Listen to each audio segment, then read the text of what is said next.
Bueno, en el capítulo 49 de Génesis, en el versículo 20, encontramos a Aser, y dice la profecía: el pan de Aser será sustancioso, y él dará deleites al rey. Esta tribu, la tribu de Aser, se asentó a través de todo lo que es la costa del mar, al sur del Carmelo, al norte del Monte Carmelo, y llegó hasta las regiones nortes de la costa del Mediterráneo, de Tirón y Sidón. Eso lo pueden ver ustedes en Josué 19, 24 al 31. Y este territorio, como lo vimos con otra tribu de Israel la conferencia pasada, era uno de los territorios, Tirón y Sidón, donde todos los barcos que venían de Grecia, de Roma, del África, pues ahí precisamente desembarcaban. No es como ahora cerca de Tel Aviv, donde se convirtió esta zona más rica y es el aeropuerto de Israel y todo, sino que era Tiro y Sidón, que todavía existen a un lado del Líbano actualmente, como la zona comercial más rica en tesoros. Ahí desembarcaban los barcos, pieles, alfombras persas, y bueno, todo lo que era de valor, ahí precisamente llegaba. Y este territorio que se le dio a Aser incluía la tierra más fértil también que había en toda la tierra prometida. Y esta tribu de Aser fue un grupo de personas muy trabajadores, fueron muy industriosos, y además fueron personas que se distinguieron por ser muy animosos.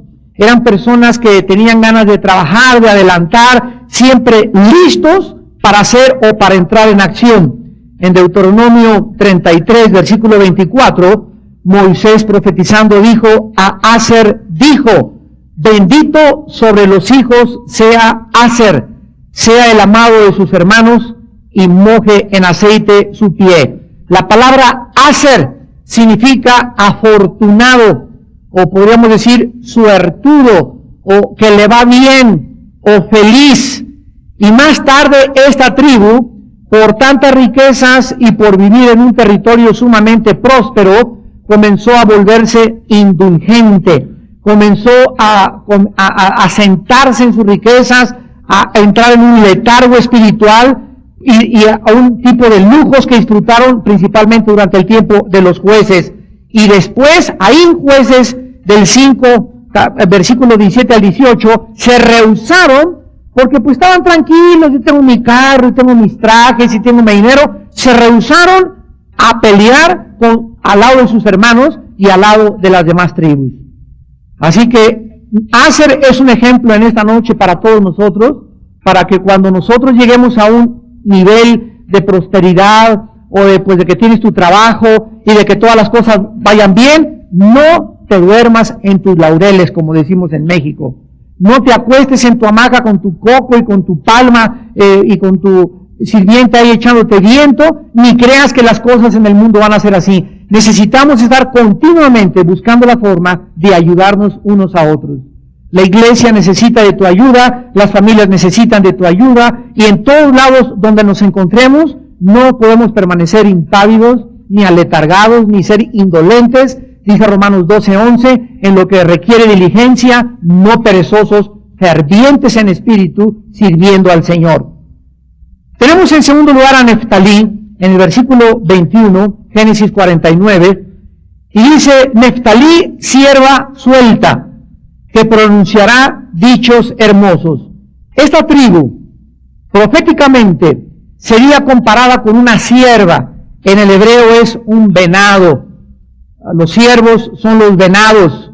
Un venado suelto, o sea, sería conocido por su sutileza, su delicadeza en el combate. Si tú ves un venado, ¿verdad?, es un animal sumamente delicado, fino, tranquilo, pero es un animal que salta corriendo y que se despliega con una velocidad increíble. El retrato que se le da pues a Neftalí proféticamente es de un venado suelto en las montañas, llenos de gozo y cantando canciones de libertad y de victoria. Dice la Biblia, pronunciará dichos hermosos. Esta tribu fue conquistada por los cananitas, pero en Jueces del capítulo 4 al 5, ustedes recordarán que Barak levantó un grupo de soldados y atacó a los cananitas con cerca de 10,000 hombres para libertar a todos los de la tribu de Neftalí que habían caído en manos de sus enemigos. Cuando dice la Biblia que esta tribu pronunciaría dichos hermosos, significa de hablar y de cantar palabras de gran belleza. Los cantos de Débora y de Barak en Jueces 5 son un ejemplo de esta profecía cumplida. En tercer lugar, dice el versículo 22, entramos con la vida y profecía acerca de José, y es la que más tiempo nos tomará en esta noche. Se inicia la profecía diciendo que José sería una rama fructífera, junto a una fuente cuyos vástagos se extienden sobre el muro. Recordamos que Jacob dividió el derecho de la primogenitura ¿de quién? De Rubén. A Rubén le pertenecía entre los 12 hijos de Jacob, pero la perdió porque, ¿qué cosa? Se metió con la mamá y se metió con la amante de su padre y violó el lecho de su padre, y eso, su carácter sensual, le hizo perder su derecho, sus riquezas y su herencia, por lo que Jacob dividió la primogenitura en 2 de sus hijos, en Judá y en José. Y que posteriormente Efraín y Manasés, hijos de José, fueron los herederos en último lugar de esta herencia. A Judá se le asigna el liderazgo espiritual de Israel. Y como vemos en Hebreos 7 en el Nuevo Testamento, Jesucristo vino a través de la tribu de Judá. Cuando Jesucristo aparece en el mundo a través de la tribu de Judá, los judíos estudiosos y los teólogos del tiempo de Cristo no podían entender esto porque, de acuerdo a la ley mosaica, estaba establecido que los sacerdotes tenían que venir de una tribu, de la tribu de Leví. No podía haber sacerdotes de ninguna otra tribu más que de Leví, y además de la familia de Aarón. Entonces, toda la casa de Aarón, sus hijos, nietos, bisnietos, eran los únicos asignados oficialmente por el Espíritu de Dios para ser los sacerdotes de la nación de Israel. Sin embargo, cuando Jesucristo aparece, la mayor parte de los profetas y la mayor parte de los estudiosos en los tiempos de Cristo, acuérdense que hubo un lapso que se llama el período intertestamentario entre Malaquías y Juan el Bautista de 400 años, donde se inventaron las sinagogas, donde se usurpó el sacerdocio, y cuando Cristo viene al mundo, los sacerdotes, por ejemplo, Anás y Caifás, no descendían ni de Leví ni tampoco de Aarón. Sin embargo, ellos estaban muy reluctantes respecto a que, ¿cómo es posible que el Mesías no pueda venir de Leví cuando ellos habían usurpado el sacerdocio? ¿Por qué Cristo, si Dios le dice a Moisés que solo de Leví y de Aarón vendrían los sacerdotes, por qué Cristo no vino de la tribu de Leví? Los que han estudiado el libro de Hebreos recordarán que no vino a través de la tribu de Leví, porque esos hombres era el sacerdocio conforme a los humanos. Tenían que morir. Se moría Aarón, siguió su hijo. Se murió el hijo de Aarón, seguía. Pero el sacerdocio de Cristo tenía que ser de otro lado. Y no podía ser conforme al sacerdocio humano, ni de Leví, ni de Aarón. Tenía que ser un sacerdocio que viniera del cielo.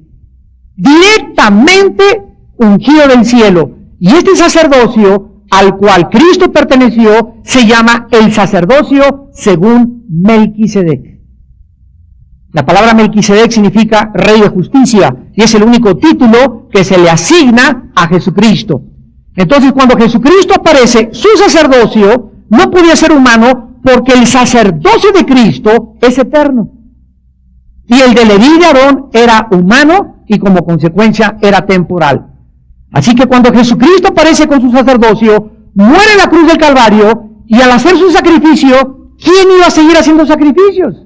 Nadie. ¿Por qué? Porque el sacrificio que hizo Cristo, Hebreos 9 y Hebreos 10, fue una vez y para siempre, y por una ofrenda nos hizo perfectos a los santificados.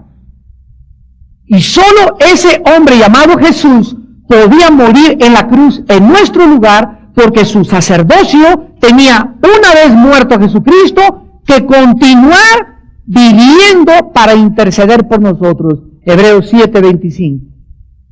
Dice la Biblia en Hebreos 7:25 que Cristo continúa viviendo para interceder por nosotros, por cuanto el sacrificio que Él hizo fue solamente una sola vez y para siempre, eternamente, por todos nosotros. Si cualquier otro hombre hubiera muerto en la cruz, un ángel o un ser humano, Dios nos hubiera aceptado a través de los sacrificios del orden levítico, se tendrían que seguir haciendo sacrificios para poder cubrir nuestros pecados. Pero la muerte de Cristo satisfizo totalmente una vez y para siempre, y no hay nada que agregarle ni que quitarle la justicia y la santidad de su Padre Celestial. Estas cosas son muy importantes que ustedes las entiendan para que puedan comprender todas estas profecías. Entonces a Judá se le asigna el liderazgo y a José se le da una doble porción del derecho del nacimiento que le correspondía al primogénito Rubén. Ya vimos que perdió su primogenitura por violar a su madrastra, y entonces esto correspondía a que recibiría una doble porción de la tierra prometida. Esto lo podemos ver en los dos hijos de José, Manasés y Efraín, que recibieron dobles porciones en comparación con todos sus demás hermanos. Ahora, pongan atención y veamos esta profecía detenidamente con lupa, versículo por versículo. Número 1, Génesis 49, versículo 22. Rama fructífera junto a una fuente, cuyos vástagos se extienden sobre el muro. Esto es un retrato de fructificación. Todos los descendientes de José serían personas y familias que producirían fruto. Uno de los principios más grandes de la Biblia es que desde que Dios creó todas las cosas, Génesis 1, 11 y 12, Dios puso una semilla dentro de cada fruta para que esa fruta pudiera reproducirse a través de la semilla que contiene el código genético hereditario o el programa, el disquete de Dios, el CD de Dios, el programa, el software de Dios. En cada semilla se encuentra y en cada célula de nuestro cuerpo, para que podamos nosotros reproducirnos de acuerdo a la especie y al género y el programa que está dentro de cada semilla, dentro de cada esperma de animal y dentro de cada esperma del ser humano. Pero ¿cuál es el propósito de Dios? Que todo dé fruto. Que tú te reproduzcas, que no vengas a la vida, al mundo y creas que eres, por eso nos compara como árboles en la Biblia, que no seas como un árbol, que solamente recibes y tienes agua, y cuando venga Jesucristo ni un fruto has dado, pero dice la Biblia que por el fruto lo conoceréis. Si tu vida no da fruto, cuando Jesucristo venga, serás cortado. El Bautista dijo, ya está el hacha puesta a los árboles. O sea, desde que apareció el Bautista, Dios dice, todo árbol que no da fruto será cortado desde su raíz. ¿Por qué? Porque Dios viene a explicarnos el propósito por el cual nacimos, dar fruto. Juan 15, los he puesto para que des fruto y para que vuestro fruto permanezca. Ahora, si yo doy fruto, ¿cuál es el fruto? Bueno, ya nacieron mis hijos y tus hijos tienen que recibir el fruto que tú les das. ¿Cuál es el fruto que damos? El fruto que damos son bendiciones. ¿Estás tú siendo bendición a tus hijos? En las palabras que les hablas, en la forma como los tratas, en el ejemplo que les das. ¿Estás tú siendo bendición a tu esposa? ¿Estás siendo tú bendición a tu esposo? ¿Eres de bendición a tus compañeros en la escuela? ¿Eres de bendición a tu maestro? ¿Eres de bendición a todos tus empleados? ¿Eres de bendición a tu país? ¿Eres de bendición a tu iglesia? ¿Eres de bendición a tus pastores? Porque en la Biblia no hay más que o eres bendición a tus hijos y a tu esposa y a tu familia, o eres una maldición a las personas que te rodean. No hay más que, no hay de que, pues yo no soy ni una ni otra, no hay terrenos neutrales con Dios. ¿Eres bendición o eres maldición? ¿Estás bendiciendo a tu casa o estás maldiciendo a tu casa? ¿Estás bendiciendo a tu iglesia o estás maldiciendo a tu iglesia? ¿Estás bendiciendo a tu salón de clases o estás maldiciendo a tus compañeros de clases? Y tenemos nosotros que cuidarnos de esto, porque mientras más podamos bendecir a mi casa y más a mis empleados, a mis compañeros, a mi iglesia, mientras más de mí doy con bendiciones, más recojo y más grande es mi cosecha. Y tal vez no es mañana, ni dentro de 5 años, tal vez es dentro de 20, 25, 30 años de edad, cuando recoges la cosecha de tus bendiciones que sembraste en tu vida pasada. Pero nunca es en balde que tú seas bendición a los demás.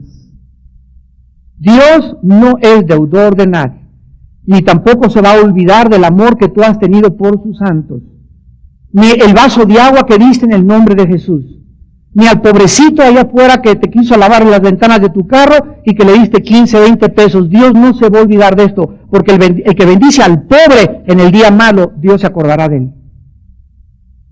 Dios no es deudor de nadie y Dios toma registro de todo lo que nosotros hagamos. La descendencia de Jacob, de José, sería fructífera. Vean ustedes, ¿de qué forma? Porque un hombre llamado José fue fiel a Dios. Y lo vamos a ver más adelante, ¿cuál fue el secreto de la vida de José? El secreto de la vida de José fue que nunca se amargó de sus circunstancias adversas de la vida. Y es increíble que la vida de José, y se registren más de 15, 20 capítulos en la vida de José, es increíble que Dios ponga en el libro de los orígenes, en Génesis, que el primer ejemplo de todos los que vamos a seguir, ¿verdad?, de todos los libros de la Biblia, y comienza Dios a mostrarnos en el libro del Génesis los principios de la vida cristiana, Dios nos establezca que el principio más importante en mi vida es que nunca, jamás me amargue de nada. ¿Por qué? Porque nos está esperando desde que nacemos lágrimas, decepciones, desilusiones, traiciones, persecución. Todos nosotros vamos a ser, ya sea los cristianos y los no cristianos. La ventaja de los cristianos es que en la persecución tenemos a Jesús. Dichoso seas si en la persecución y en la desilusión buscas a Jesús. Y los no cristianos también son perseguidos y rechazados, pero ellos sí se amargan, porque no tienen ni entienden la razón de la persecución y se llenan de odio y de ideas de venganza, porque no entienden que todas las cosas contribuyen al bien a los que aman a Dios. Pero lo vamos a ver a continuación. Entonces, esta fructificación, ¿verdad? Lo vemos, por ejemplo, estas dos tribus produjeron líderes como Josué, y 5 de los 15 jueces de Israel venían de la rama de José: Gedeón, Abimelech, Jair, Jefté y Samuel. Ahora el versículo 23 dice: le causaron amargura, y aquí está hablando de lo que los hermanos le hicieron a José. Le asaetearon y le aborrecieron los arqueros. Vemos nosotros que José fue asaeteado desde que tenía 15, 17 años de edad, fue perseguido, fue rechazado, su familia, sus hermanos tenían celos de él, lo vendieron como esclavo. José llega a un país extraño, Egipto, no conoce a nadie, no tiene celular, no tiene fax con quien comunicarse, no sabe nada de su familia, no hay telegramas, no hay nada. No sabe si jamás volverá a ver a su padre amado, ni a su madre, ni a nadie. Y ahí en esa tierra extraña, Dios le comienza a abrir el camino. Entra a trabajar a la casa del oficial del faraón. En esa casa, el oficial lo pone sobre toda su casa y sobre todos sus siervos. Resulta que la esposa del oficial le decían la leona. Y comienza a jalarlo: Pepito, vente para acá, y Pepinillo, vente para acá. Y se lo quiere comer esta leona, ¿verdad? Y esta señora, y quiere tener relaciones con él. José rehúsa, se echa a correr, y por ser fiel y por ser honesto y por tener temor de Dios, lo meten a la cárcel más de 2 años. Y ahí en la cárcel José: ay, Señor, para eso soy cristiano. Todas las cosas más, primero me venden mis hermanos, después por serte honesto, por ser fiel, por ser justo, por tener tu nombre, me meten a la cárcel y no tengo ninguna esperanza, no conozco a nadie, no tengo influencias, no tengo ni primos, ni hermanos, ni compadres en Egipto que vayan y aboguen por mí, ni siquiera había abogados. Me quedaré aquí el resto de mis días. Y ahí en la cárcel José fue probado por el fuego de Dios. Ahí se pudo haber amargado y no se amargó. Rehusó, escucha, amargar es una decisión del alma. Tú puedes escoger que el daño que la gente te haya hecho no cause mella en tu carácter. Y decido no amargarme por esta situación que atravesé. Voy a seguir confiando en Dios. Voy a seguir caminando con Dios. Tú me mostrarás, Señor, que estas cosas que me están haciendo, más bien, ahora contribuyen para bien. ¿Por qué? Porque las tribulaciones, Romanos 5, producen paciencia. La paciencia produce prueba y la prueba esperanza. Y la esperanza no avergüenza porque el amor de Dios ha sido derramado en nuestros corazones por el Espíritu Santo que Dios nos ha dado. Entonces, cuando nosotros conocemos ya el plan de Dios, el sufrimiento para el cristiano cobra sentido común y cobra una razón de ser. Ya no vemos el sufrimiento como la gente la trae contra mí y nadie me comprende. Y no, todo absolutamente ya tiene sentido y entendemos todo lo que pasamos como algo que forma parte del programa de Dios. Lo vamos a ver en la última clase, José. Lo que los hermanos buscaron contra José para su mal, Dios lo convirtió para su bien. Lo mismo que Romanos 8:28 nos dice bajo el nuevo pacto. Todas las cosas contribuyen para nuestro bien. Pero dice Proverbios 3, reconócelo en todos tus caminos. No te amargues. Usted no sabe lo que me hizo mi mamá. Lo que te haya hecho tu mamá, no te amargues y perdónala. Es que usted no sabe lo que me hizo mi esposo. Lo que tu esposo te haya hecho, perdónalo y sigue adelante confiando en Dios. Es que nunca me han comprendido y nunca me han hecho pastor. Aunque nunca te hayan hecho pastor, está en las manos de Dios, no es el tiempo de Dios, tú sigue confiando en Dios. Porque si no lo haces, abortas el plan de Dios para tu vida. Veamos esta verdad en Hebreos 12, versículo 15, bajo el nuevo pacto. Hebreos 12, 15. Miren ustedes qué advertencia tan solemne se nos hace. Mirad bien, no sea que alguno deje de alcanzar la gracia de Dios. ¿A quién le está hablando el autor de Hebreos? ¿A quién le está hablando? ¿A cristianos o a no cristianos? A cristianos. ¿Es posible que un cristiano deje de alcanzar la gracia de Dios? ¿Qué significa esta frase tan importante? Bueno, hay dos tipos de gracia. Una es la gracia salvífica, Efesios 2, 8 y 9. Por gracia sois salvos por medio de la fe, no de vosotros, para que ninguno se gloríe. El momento en que recibes a Jesucristo como tu Salvador, en ese momento lo recibiste porque Dios te dio la gracia, que significa te dio un favor que no merecías. Tú no merecías la salvación porque fuiste y fuimos borrachos, pendencieros, ladrones, secuestradores, mentirosos, lo que tú quieras, y no hicimos nada para que Dios nos perdonara. Él murió en la cruz y nos pide solamente creer en eso sin hacer nada y nos regala gratuitamente, recibimos la salvación. Pero una vez que somos cristianos, ayer recibí a Cristo, bueno, ahora amanezco, ahora Dios me enseña que necesito todos los días de mi vida de recibir la gracia santificante. Esta es la número 2. Gracia santificante es la que menciona Hebreos 12:15. ¿Cuál es esta gracia santificante? Apúntala. Es el poder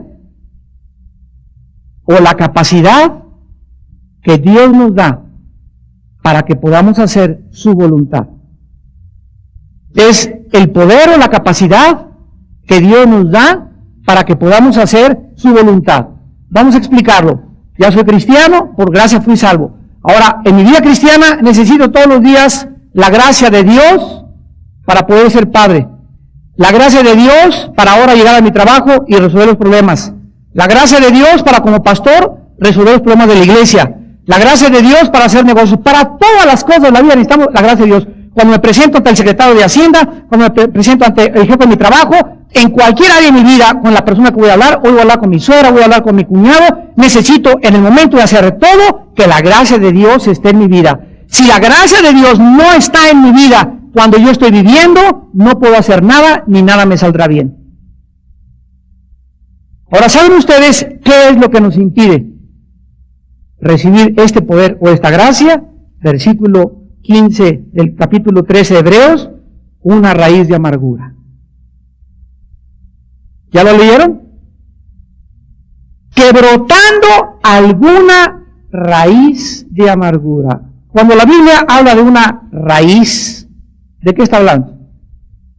¿Han puesto ustedes a germinar un frijol en algodón? Cuando estábamos en la primaria nos enseñaban eso, ¿verdad? Ponemos un frijolito en algodón mojado en un vaso para que observemos lo que es la germinación. Lo primero que observamos es que el frijol se rompe y en lugar de crecer hacia arriba, primero crece hacia abajo. Esto es un principio físico y espiritual. Comienzan las raícitas a crecer hacia abajo del frijol. Y cuando comienzan a crecer hacia abajo, ya comienza después el frijol a crecer hacia arriba. O sea que cuando una persona está amargada, es porque antes de esa amargura y de la cara de armadillo que tienes, y antes de manifestar ese aborrecimiento a todo y ese espíritu de crítica, es porque antes comenzaste a permitir en tu falta de perdón, no perdonaste y no perdonaste y no perdonaste, y mientras más nos neguemos a perdonar, más profundamente las raíces se descienden dentro de nuestro ser. Y como consecuencia, más grande exteriorizamos hacia afuera la amargura que tenemos dentro como una raíz. Entonces no se trata de cambiar tu cara y poner cara de hipócrita que no estás amargado, se trata de cortar de raíz, de tajo la raíz. Las raíces de amargura brotan en el momento en que una persona le guarda rencor a otra persona. Ahora fíjense lo que dice a continuación, os estorbe. En ese momento, cuando comienza a crecer la raíz hacia abajo de la amargura, comienza la gracia de Dios a ser, ¿qué cosa? Detenida en la atmósfera espiritual. Dios todos los días nos manda sus bendiciones. Mis pensamientos, dice, son para ti de paz, Armando. Yo quiero que tú prosperes, yo quiero que te vaya bien, yo quiero que en este negocio que vas a hacer te vaya bien, pero algo me está estorbando. De mí, dice Dios en esta tarde, nos dice Dios desde el cielo, de mí nunca quedará, los amo hasta la muerte en la cruz del Calvario. Si tú no te vas de la tierra y se te está yendo como está yendo, no me eches la culpa a mí. Tú tienes en tu corazón una raíz de amargura que antes que yo pueda seguirte bendiciendo, la vas a tener que cortar. Dice en Isaías 59, del 1 al 2, no se ha cortado mi brazo para poder ayudarte y salvarte, pero vuestras iniquidades han hecho estorbo entre mí y tú, dice Jehová. Estas cosas estorban la gracia de Dios. Y finalmente dice Hebreos 12:15, y por ella muchos se han contaminado. No hay cosa que más contamine a tu esposo, a tus hijos, a tu familia, a la gente de tu alrededor. Una persona amargada, es lógico que sus amigos sean amargados y sus amigas sean amargadas. Es el club de los amargados. ¿Por qué? Porque cuando una persona no es amargada, no soportas andar con una persona amargada, ahora con su jetota todo el día. Quieres andar con gente alegre, con gente que hable bien, con gente que no critique. ¿Y cuál es la primera manifestación de una persona amargada? ¿Cómo puedes distinguir? ¿Cómo? Porque fíjense lo que dice Hebreos 12:15, mirad bien. Así comienza el versículo. Esta palabra mirad bien significa sube la antena. O sea, abre los ojos. Date cuenta con quién estás saliendo. Date cuenta con quién caminas. Date cuenta con quién tomas café. Eso es lo que significa. ¿Cómo puedes descubrir una persona inmediatamente que está amargada? Porque las personas amargadas siempre critican a los demás. Si esa persona con la que tú sales ya es la tercera vez y hablan solamente para hablar mal de alguien o de algo. Se están quejando, ya está lloviendo, hay sol, hay mucho sol, hay granizo, hace frío, hace mucho frío. Mi mamá, mi papá, y ahorita ese hermano, y el pastor, y siempre están, o cuando alguien te hable y comienza a criticar a alguien, cuélgale el teléfono, está amargado. Es la primera evidencia en la que tú puedes detectar que una persona está amargada. Regresamos a Génesis 49, dice, le causaron amargura, le asaetearon y le aborrecieron los arqueros. Pero, versículo 24, su arco se mantuvo poderoso y los brazos de su mano se fortalecieron por las manos del fuerte Jacob. Miren ustedes el lenguaje figurado que nos brinda el Espíritu Santo en este momento. Dios, dice la Biblia, ¿se acuerdan de la canción, verdad? Con mi Dios asaltaré los muros, con mi Dios ejércitos derribaré, Él adiestra mis manos para la batalla, ¿se acuerdan? Puedo tener con mis manos, ¿qué cosa? Bueno, el arco significa la fuerza que Dios nos da para vencer a nuestros enemigos. El arco antiguamente era el instrumento de guerra con el cual se lanzaban las flechas. Y lo que está el Espíritu Santo diciéndonos es que cuando una persona se amarga, cuando una persona no reconoce a Dios en todos los caminos, se le cae el arco de las manos. Pero cuando tú en la vida perdonas y cuando tú en la vida reconoces a Dios en todo lo que te pasa y mantienes tu espíritu jovial y tu perdón, tu arco es fortalecido aún más. Y es increíble que aquí se le dan a ese Dios que hace que nuestro arco se mantenga firme. Si lo reconocemos y aunque tengamos enemigos y nos asaeten, se le dan 5 títulos a Dios, declarando la fuerza de Dios para aquellos que están dentro de su voluntad. Miren ustedes en primer lugar, versículo 24, el fuerte de Jacob. Esta palabra fuerte es la palabra abir en el hebreo, que significa poderoso o el que fortalece. Dios fortaleció a Jacob una y otra vez, cada vez que se sintió débil. Dice Isaías 40, los muchachos corren y se cansan, los jóvenes caminan y se flaquean y se caen. En ese momento, ¿verdad? Ana Guevara no puede correr más de 3,000 veces porque se tiene que cansar. Anoche decía en la televisión, por más que sea, yo tengo algún día que perder. Es un fenómeno físico que tenemos que enfrentar, aunque seas un atleta, tienes que debilitarte. No fuimos creados para correr 50,000 kilómetros, pero los que esperan en Jehová, ese pero implica el contraste entre las fuerzas físicas que nos faltan y los que espiritualmente esperamos en el Señor. Los que esperan en Jehová recibirán, así como los atletas, vitaminas, vitamina E, y esto y el otro, y mantenerse y dormirse temprano para poder en las Olimpiadas y en las carreras de atletismo mantenerse en forma. Los que esperamos en Jehová, Él es nuestras vitaminas y nuestra fuerza y el poder que necesitamos para poder levantarnos cuando ya decimos, Padre, ya no aguanto a mi esposo, ni mi esposa, ni mis hijos, ni mi trabajo, ya estoy harto, Señor. Y caemos de rodillas, pero no nos amargamos. Oh Dios, ten misericordia, fortaléceme porque ya mañana no creo ni quiero amanecer. Esto se llama esperar en el Señor. Y no, te acuestas y te pones el cojín y ves la última telenovela y así te duermes. Pues mañana amaneces con una jeta así de este tamaño, peor todavía. Nuestras fuerzas, tienes que entenderlo, solo pueden provenir de Él. Dice Pablo, ¿quién es suficiente? Pablo llega a una ciudad, paz, cachetados, lo apedreaban. Pablo, miren los hermanos, te quieren matar, lo sacaban por una canasta, lo pasaban por otro lado, en Tesalónica casi lo medio matan. Llegan los hermanos, pobrecito Pablo, y Pablo todo moqueteado y todo lo va a decir, sí, pobrecito de mí. Los comienza él cacheteado y sangrando, los comienza a animar a ellos. Lo meten a la cárcel y les manda la carta a los filipenses y le manda la carta a los efesios y les dice, mis prisiones no se compadezcan. Pobre Pablo está en la cárcel, pobrecito, no. Entiendan, yo puedo ver el programa de Dios, mis prisiones han redundado para el bien del Evangelio. Dios tiene un propósito para que yo esté aquí en la cárcel. Oren para que no me falte la fe, pero entre la cárcel Dios me está fortaleciendo. Pero ese es el poder que Dios quiere que nosotros entendamos, que está a nuestra disposición.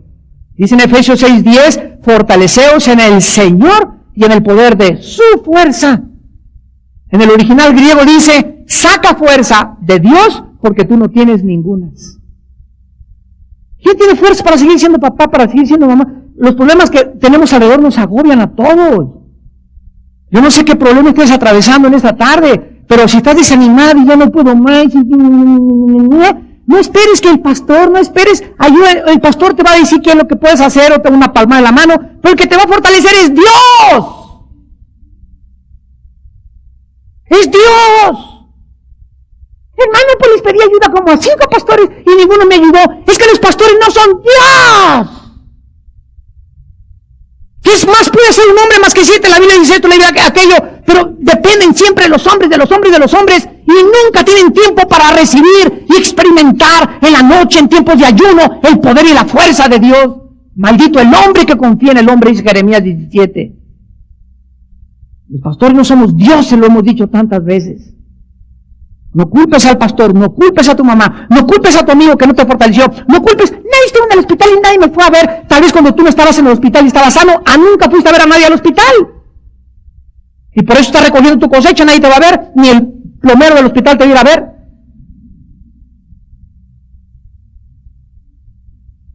El segundo título que se le da a Dios es el pastor, versículo 24, por el nombre del pastor, la roca de Israel. El pastor es el segundo título que se le da al Dios de José y al Dios de Jacob. Esta palabra pastor, Ra, en el hebreo, significa muchas cosas. Significa alguien que pastorea. Y pastorear implica alimentar, cuidar, dirigir, proteger, proveer.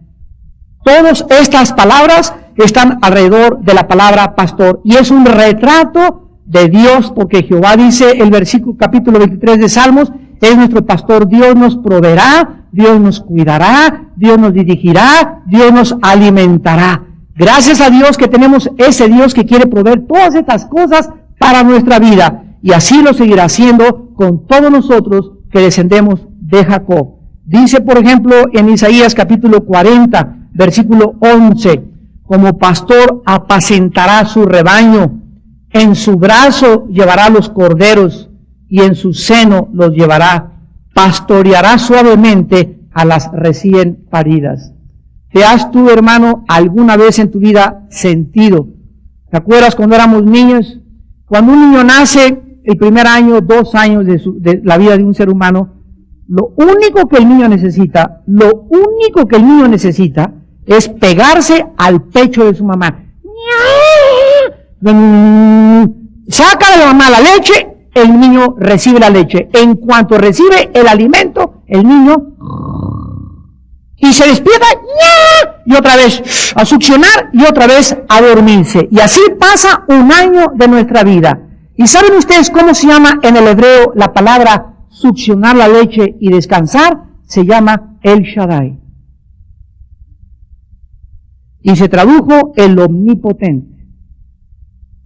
Pero la traducción correcta es el todo suficiente. Shad en el hebreo es pecho, el pecho de una mujer. Shaddai significa succionar o jalar. Entonces cuando dice Dios, yo soy el todopoderoso, nos está diciendo, yo soy lo único que necesitas. Tú nada más tienes que venir en la mañana y en mi palabra, chupa mi palabra, empapa en mi palabra, pasa tiempo conmigo, es todo lo que necesitas para que todo el día te sientas así.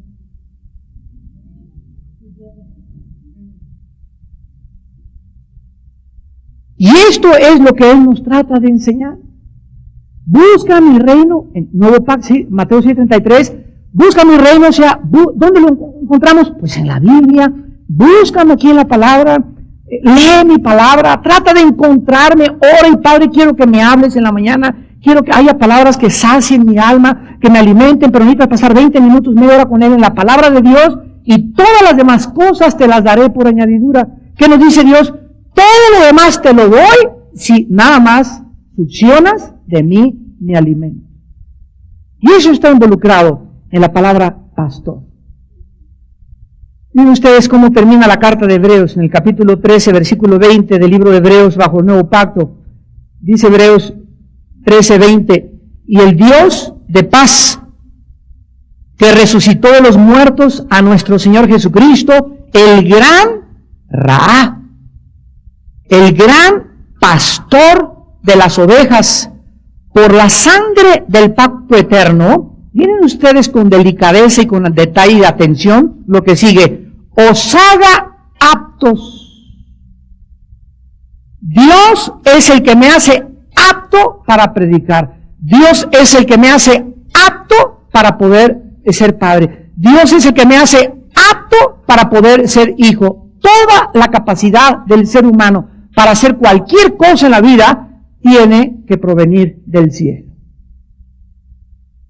No fuimos creados para vivir independizados de Dios. No fuimos creados para resolver nosotros, ni pedirle ayuda a Platón, ni a Aristóteles, ni al Walter Mercado, ni a los horóscopos, ni a los astrólogos, ni a la que te lee el tarot. La ayuda que necesitemos en esta vida y en todas las áreas tiene que venir del cielo. Para esto nos dejó Dios las Sagradas Escrituras, para que a través de ellas encontremos paciencia y consolación en su palabra. Él nos pastorea a través de la Biblia. El tercer nombre que se le da a Dios es la roca de Israel. Dice Génesis 49, versículo 24, la roca de Israel. Este es un retrato de un cimiento, de un fundamento que sostiene una casa y que sostiene mi vida. 1 Corintios 3:11, en el Nuevo Testamento, nadie puede poner otro cimiento, otro fundamento que no sea Jesucristo. Mi vida no puede tener ninguna plataforma, no puede ser ni la psicología, ni la ciencia, ni la filosofía, ni Jean-Paul Sartre, ni Krishna. No hay nadie abajo de mi vida que me sostenga, que me mantenga firme, estable, tranquilo y seguro, si no es Jesús. No hay ningún otro fundamento que el que está puesto, el cual es Jesucristo. Y desde el Antiguo Testamento, a ese Dios se le llamaba la roca. La roca. Véanlo, por ejemplo, en Deuteronomio capítulo 32, donde más de 10 veces se menciona a Dios como la roca. Solamente vamos a ver algunos versículos. Versículo 4, dice Deuteronomio 32. Versículo 4, Él es la roca, cuya obra es perfecta. Versículo 31, de ahí mismo de Deuteronomio, porque la roca de ellos no es como nuestra roca, y aún nuestros enemigos son de ellos jueces. Y así vemos que por todo el Antiguo Testamento Dios es la roca. Zacarías 3:9, Efesios 2:20, 15, 18, 30 y 31, Deuteronomio 32, y en todas partes Él es la roca. Y entonces Jesús viene al mundo y le dice a Pedro, Pedro, quiero decirte que en verdad sobre esta piedra edificaré mi iglesia. Y cuando Cristo le está diciendo esto a Pedro, le está diciendo, tú eres Petros. La palabra Petros en el griego es piedrita. Mas sobre esta roca es Jesús. Roca es una piedra gigantesca. Tú eres una piedrita, pero sobre esta roca, o sea, sobre mí mismo, dice Jesús, edificaré la iglesia. Imagínense que Dios edificara, cualquier arquitecto en esta noche me puede comprender, en todo edificio hay una piedra angular. Como ingeniero y como arquitecto lo sabes, hay una piedra angular donde se traza el cimiento de toda una construcción. Esa piedra angular es Jesús y después el cimiento se pone a continuación. La piedra es Cristo, Él es la roca, el cimiento, los apóstoles, Efesios 2, 20 al 22. ¿Por qué? Porque sobre la plataforma de los apóstoles está nuestra doctrina. ¿Por qué creo en la justificación de la fe? Porque Pablo el apóstol escribió en Romanos. ¿Por qué creo que la salvación es de gracia? Porque los apóstoles de Cristo fueron los discípulos de Cristo directos y ellos nos enseñaron en qué dependía el fundamento y la doctrina de los apóstoles. La iglesia cristiana tiene un fundamento que es Cristo y como cimiento los apóstoles. En cuarto lugar, Génesis 49, 25 se le llama a Dios el Dios de tu Padre. El Dios de tu Padre, y esto es la palabra Él, en la palabra Dios, por Él de tu Padre. Él en el hebreo, al decir tu Padre, no se refiere a cualquier Dios, sino al Dios de Abraham, Isaac y Jacob. Yo estoy muriendo y le digo a mi hijo, quiero que tú sigas al Dios de mis padres. No le estoy diciendo a mi papá y a mi mamá, le estoy diciendo a mis padres que son Abraham, Isaac y Jacob. Entonces cuando la Biblia usa la palabra Dios de tus padres, implica el Dios que Abraham, Isaac y Jacob enunciaron como el único y verdadero Dios. ¿Por qué esta diferencia y este detalle? Porque la gente cree en muchos dioses. Pregúntale a tu tía, ¿tú crees en Dios? Claro que creo en Dios. Al que vaya por ahí en la calle, ¿tú crees en Dios? Sí, sí creo en Dios. Y la segunda pregunta es, ¿en cuál? ¿En cuál de todos? ¿Cómo que en cuál de todos? Sí, porque hasta Juan Diego es Dios. Han hecho a dioses la luna, han hecho al sol, han hecho a dioses, los emperadores romanos se llamaban dioses y los griegos tenían más de 3,000 dioses. Entonces cuando la gente habla creo en Dios, no está diciendo nada. El diablo no es ateo. Entonces no basta que digas creo en Dios, sino en cuál. Porque de todos los falsos dioses que existen, hasta al mismo diablo se le llama él, que es la palabra teos en el griego, que es Dios. Pues la palabra Dios en sí no dice nada más que un ser supremo, que es tu jefe, pues un ídolo tu Dios, pues el dinero tu Dios. Y al diablo se le llama el Dios de este mundo, porque los seres humanos, sin que lo sepan, lo están sirviendo a él. En el placer, en las drogas, en el sexo, en todas esas cosas, no saben que detrás de esa fuerza manipuladora invisible de las tinieblas se encuentra Satanás. Entonces la Biblia nos dice en Juan 17, bendito sea el Dios y Padre, que vino y reveló a Jesucristo y a su Dios y a su Padre verdadero, al Dios vivo y verdadero y a su Hijo Jesucristo. El único Dios que existe verdadero está revelado en la Biblia. Y fuera de la Biblia, todos los demás dioses de los seres humanos son inventos de nosotros filosóficos. Y en último lugar se llama el Dios omnipotente, que ya lo vimos, es el Shaddai, el que todo lo puede, el que nos sostiene, el todo suficiente. Dios nos dice, yo soy todo para ti. No necesitas nada, nadie en la vida más que a mí. Es que me siento muy sola y quiero casarme. Bueno, está muy bien, qué bueno que te vas a casar, pero si tú esperas encontrar en tu esposo lo que solamente yo te voy a dar, te vas a decepcionar. Es que yo me siento muy solo y necesito una compañera. Gracias a Dios, yo desde el Génesis les dije, no es bueno que el hombre esté solo, pero no esperes encontrar en tu compañera lo que solo Dios te puede hacer, porque tu compañera es un ser humano como tú, llena de defectos, de problemas, y van a pasar 20 años para que se puedan conocer y acoplar y ajustar. Y mientras va a haber pleitos, fricciones y muchas cosas, y entre todas esas cosas que atraviesen, si yo estoy en medio de ustedes, van ustedes a durar como un matrimonio. Cuídate de no casarte con un filisteo, y cuídate de no casarte con una pagana, porque entonces me salgo de tu matrimonio y te dejo que te vaya como imperio. Y finalmente dice la Biblia que Dios le bendice con 3 bendiciones. Versículo 25. El Dios el Shaddai te bendecirá. Vean ustedes, número 1, con bendiciones de los cielos de arriba, o sea, lluvias, tierras fértil, etcétera, etcétera. 2, con bendiciones del abismo que está abajo. Aquí la palabra abismo es la palabra hebrea tehom, que significa aguas subterráneas, y con bendiciones de los pechos y del vientre, o sea, con mucha descendencia.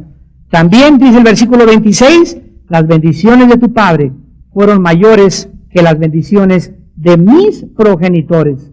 Hasta el término de los collados eternos serán sobre la cabeza de José, sobre la frente del que fue apartado de entre sus hermanos. Las bendiciones que Dios tiene para sus hijos son ilimitadas.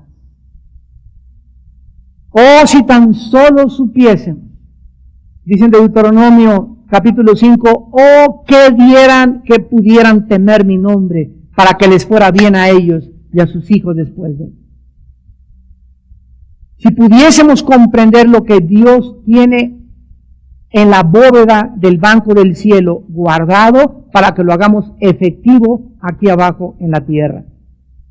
Miren ustedes rápidamente en el libro de los Efesios capítulo 3, Pablo comienza a explicarles el misterio de la iglesia que fue escondido y que los mismos ángeles anhelan asomarse y ver la salvación de Dios, y cómo los seres humanos de alguna manera estamos enseñándoles a los ángeles la multiforme gracia de Dios. Pero aquí en Efesios 3:8, miren ustedes, para no desviarnos, lo que dice acerca de las bendiciones. A mí, dice Pablo, Efesios 3:8, que soy menos que el más pequeño de todos los santos. Me fue dada esta gracia de anunciar entre los gentiles el evangelio, vean la palabra, de las inescrutables riquezas de Dios. La palabra inescrutables significa algo que no puedes llegar a descubrir porque no tiene fin. O sea, Simplemente vemos el universo y nos damos cuenta a través de los astrónomos que hay galaxias y millones de galaxias y que jamás tendremos los telescopios suficientes para poder descubrir la grandiosidad del universo. Y en este vasto universo que Dios nos pone a nuestro alrededor nos dice, bueno, solamente quiero darles un botón de muestra para que así como físicamente ustedes comprendan que el conocimiento no tiene fin, ni jamás un ser humano llegará a comprender los misterios de la creación. Imagínense que es mucho más grande, que no tiene fin las riquezas que tengo para ustedes.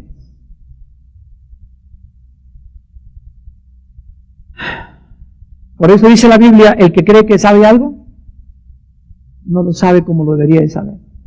Ya que vengamos a la Biblia y estudiamos Efesios 20 veces Efesios, versículo por versículo, con detalle, con palabra griega y con palabra hebrea y con todo lo que tú quieras, aún nos faltarían 1,000,000 de cosas más que no hemos podido ver. Así es la Biblia, de profunda y de inescrutable. Y muchos, pues ya me sé toda la Biblia, imagínense nada más. Ya no tengo nada que aprender. ¿Cuánta gente llega a un nivel en la vida cristiana que cree que ya ahí ya me gradué del Instituto Bíblico, y ya soy licenciado en teología y ya lo sé todo? El día que un ser humano llegue a pensar de sí mismo que ya lo sé todo, en ese momento ese ser humano queda descalificado para la obra de Dios. A mí me pasó lo mismo. Yo antes de los 90 creía, ¿verdad? No, los dones no existen. ¿Cómo que los cristianos pueden tener demonios? Y ese orgullo Dios lo tuvo que aplastar, así, porque yo había estudiado con la teología del seminario Dallas Theological Seminary de Texas, y había estudiado con presbiterianos y por aquí y por allá, y me creía yo que sabía mucha teología, y comparado con lo que otros pastores sabían, pues no era nada, y comenzó a enorgullecerme. Dios me aplastó y me hizo como chinche, me hizo así, y ya que me hizo así, me dijo, ahora ven otra vez a leer la Biblia con otros ojos. ¡Ah, chihuahua con tapache! Ah, caray, esto no lo había visto.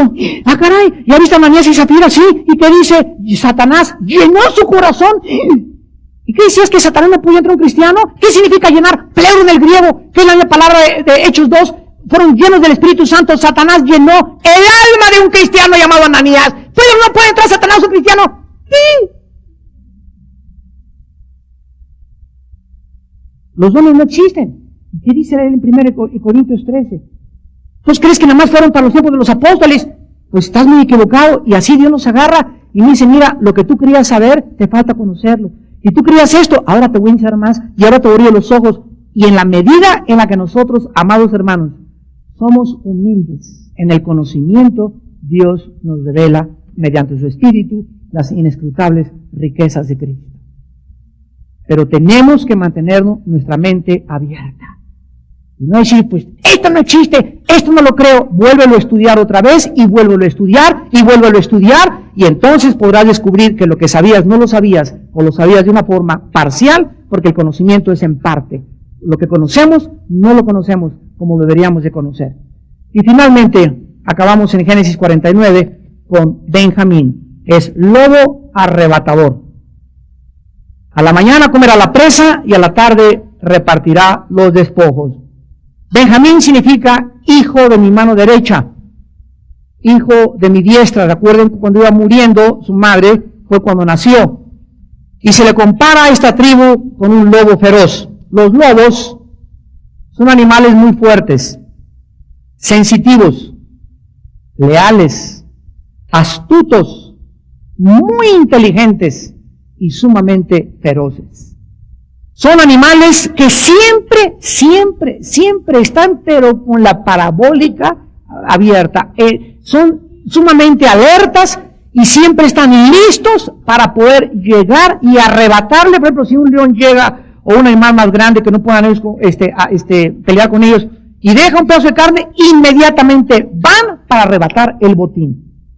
Observamos que en los lobos, como ya lo hemos visto, hay características como la serpiente y como todos los animales, buenas y malas, ¿verdad? Y Jacob estaba profetizando que Benjamín sería feroz, que sería una tribu que estaría alerta, astuta, inteligente contra los enemigos, y disfrutaría y arrebataría el botín de la mayor parte de las batallas.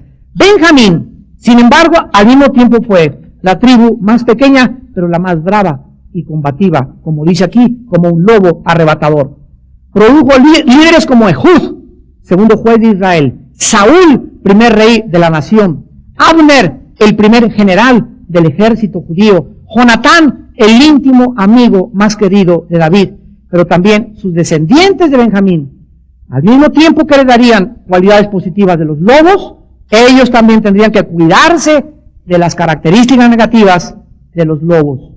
Usar su ferocidad, su inteligencia, su astucia y su carácter alerta a favor del mal. Y un ejemplo lo encontramos en Jueces 20 al 21, donde, ¿verdad?, esta tribu usó todas estas cualidades que tienen los lobos para un evento trágico. Y finalmente terminamos con esta última lección, porque nosotros debemos aprender que todo lo que Dios nos ha dado, talento musical, inteligencia, capacidad de enseñar a los niños, capacidad de poder hacer negocios, todo lo que recibamos lo debemos canalizar hacia el reino de Dios. Que soy hábil para los negocios, es para el reino de Dios. Que tengo habilidad para la guitarra, es para el reino de Dios. Que soy bueno para lo que tú me digas y mandes. Todo lo que Dios nos da, debemos usarlo para el reino de Dios. Porque si no es para el reino de Dios, viene el lobo y nos lo arrebata. Satanás, el lobo feroz. Y cuando nosotros acabamos estas bendiciones proféticas, como dijimos desde que las iniciamos, nos damos cuenta que toda palabra que hemos hablado se cumplió en la historia y se seguirá cumpliendo con todos los descendientes de Jacob. ¿Y quiénes somos en el año 2002? Los descendientes de Jacob, aquel grupo de personas que la Biblia llama el cuerpo de Cristo, la iglesia, todos nosotros, miembros en particular, cada uno de la vida de Dios. Algunos de ustedes heredaron de Judá, algunos de Neftalí, algunos de Abner, otros de Dan, otros de José, otros. Todos tenemos diferentes características y en estas clases cada quien póngase su saco. Y tú puedes saber, ¿verdad?, qué es lo que más predomina en tu vida. Si eres una persona muy indolente, muy así, seguro que viene tu padrino puede hacer. Si eres una persona muy impetuosa y peleonera, tienes la ferocidad de un lobo, ¿verdad?, puedes venir de Benjamín. Y utilizar esa agresividad que Dios quiere que seas agresivo y Dios quiere que seas así, pero canalízalo hacia el bien. No para pelearte en el periférico, no para agarrarte con cualquier persona, sino para pelear y arrebatar las almas del infierno. Y así cada uno de nosotros aprendemos que las cosas que se escribieron, para nuestra enseñanza se escribieron, a fin de que por la enseñanza de las Escrituras tengamos paciencia y tengamos esperanza.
đêm đợi chờ mưa rơi, lòng chơi vơi như giữa biển khơi, cánh chim bế nhau tung bay, người đầu hay ta không oán trời.